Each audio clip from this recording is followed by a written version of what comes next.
So here's the deal. I'm a pre-med student studying for the MCAT. And if you talk to any pre-med, one tool that always comes up is Anki. People swear by it, but when I first started using it, it felt confusing and honestly kind of useless.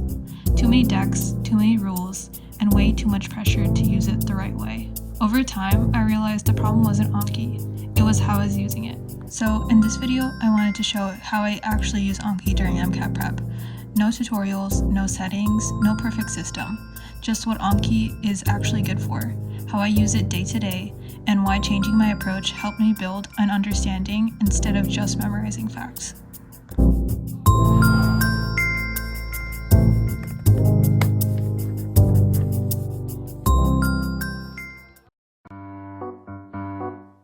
Anki can feel like a lot. There are endless decks, tutorials, settings, and rules about how you're supposed to use it. But at its core, all Anki really does is spaced repetition. Instead of reviewing everything every day, it shows you information again right before you're likely to forget it. If you remember a card, it gets pushed further into the future. If you get it wrong, it comes back sooner. Because of that, Anki is best used as a reinforcement tool. It gives you a system to keep track of what you need to be reviewed over time. It is not meant to be your first exposure to content. When I first started using Anki, I treated it like content review. I would jump straight into cards without really understanding the topic yet.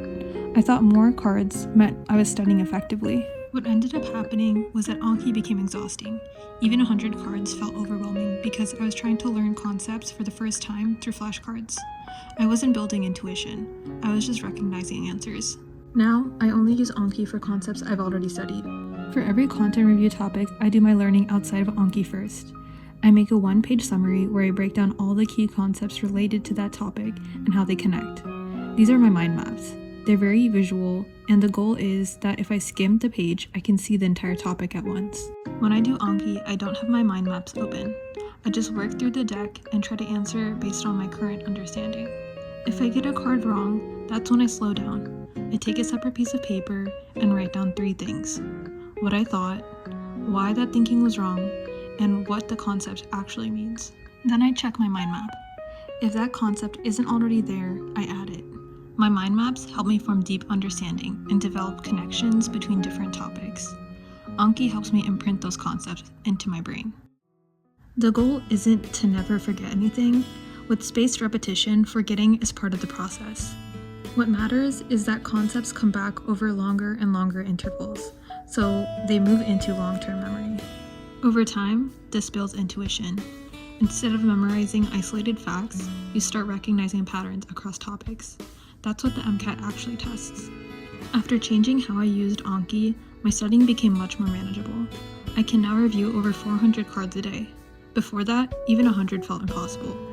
Now, I use it to maintain understanding and slowly build intuition over time. That shift made all the difference for me. So, if you're using Anki and it feels overwhelming, it might not be that Anki doesn't work. It just might be doing the wrong job in your study process.